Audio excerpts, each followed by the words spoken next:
Ukraine in 2014. And the Kerch Bridge has been attacked several times throughout the war.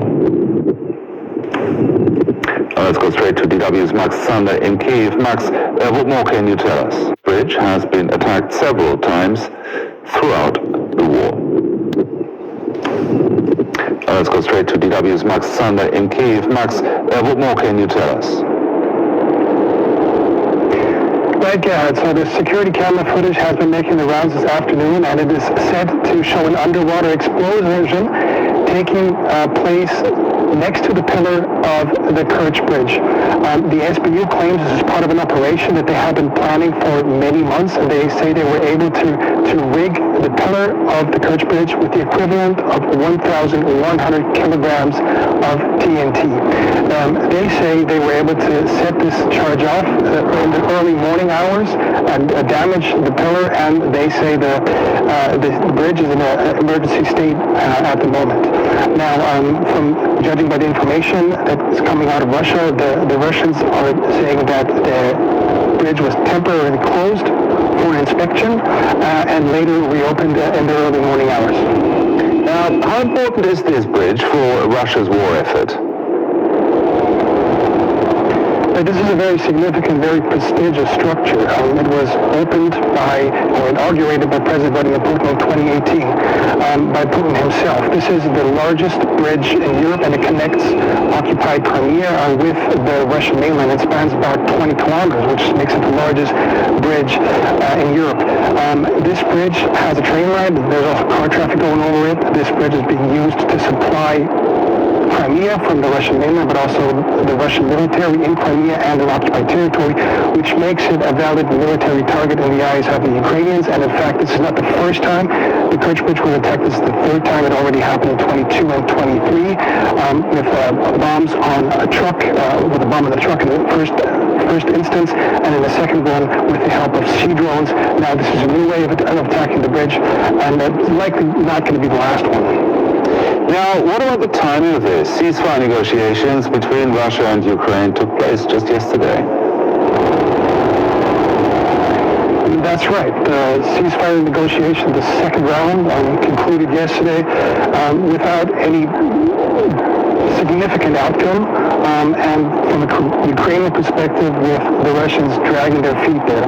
Now, over the last couple of weeks, both sides have been trying to assert dominance, to strengthen their negotiating position, Russia through aerial attacks, and Ukraine through different unconventional methods. We saw a large-scale drone attack, an operation that has never been done before on Sunday, with the Ukrainians taking out bombers of the Russian Air Force across the entire country. And now this is a new way of showing the Russians that they are vulnerable, and perhaps also showing Western allies that Russia is not invincible.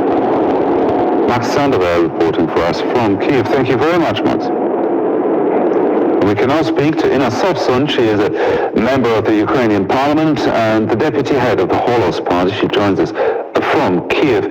Now, Ukraine is claiming an attack on Russia's bridge to Crimea. How are you seeing this attack? Well, we've seen it as a follow-up to what has happened 2 days ago on Sunday, when the Ukrainian security service, the SBU, has blown up a third of the Russian aircrafts. And that is the follow-up of that. I think that was a very well-planned operation to show that Ukraine actually still has the cards to play in this game, if we use the terminology that is being used by President Trump of the US. So that's the logical step, and we'll see what else is there coming up from the SBU.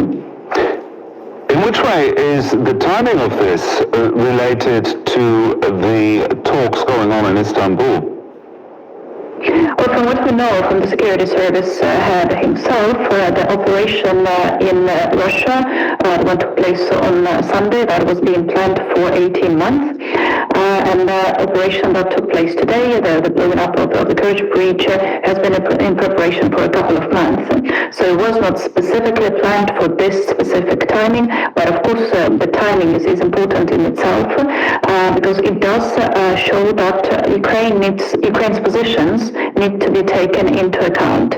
We simply cannot be bullied around during the negotiations because we still have the power, we still can do significant damage to the Russian Federation. And I think that this increases Ukraine's opportunities during this negotiations process. But we understand it was never going to be easy, and it wouldn't be easy. But I do think that this definitely improves our chances and our position in those negotiations. Also, a senior Ukrainian delegation, including the head of the presidential office, is in the U.S. currently for talks on defense support. What do you expect to come out of those talks?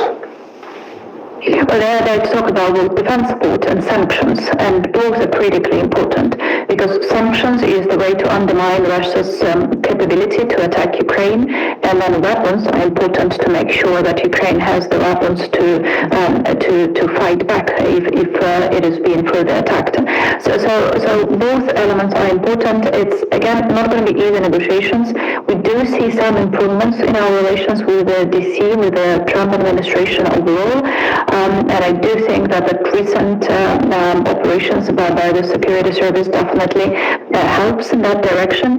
But we'll see what will come out of that exactly. But we hope that the general trend of improving the relationships between both Ukraine and the United States will continue, and we will have some specific results, particularly in terms of sanctions, that there are some very specific decisions that are pending. Now, Ukraine and Russia made very little progress during their second round of talks in Istanbul. The positions remain far apart. Where do things go from here? Well, you can never be absolutely sure about where things can go from there. I do think that Russia was on Monday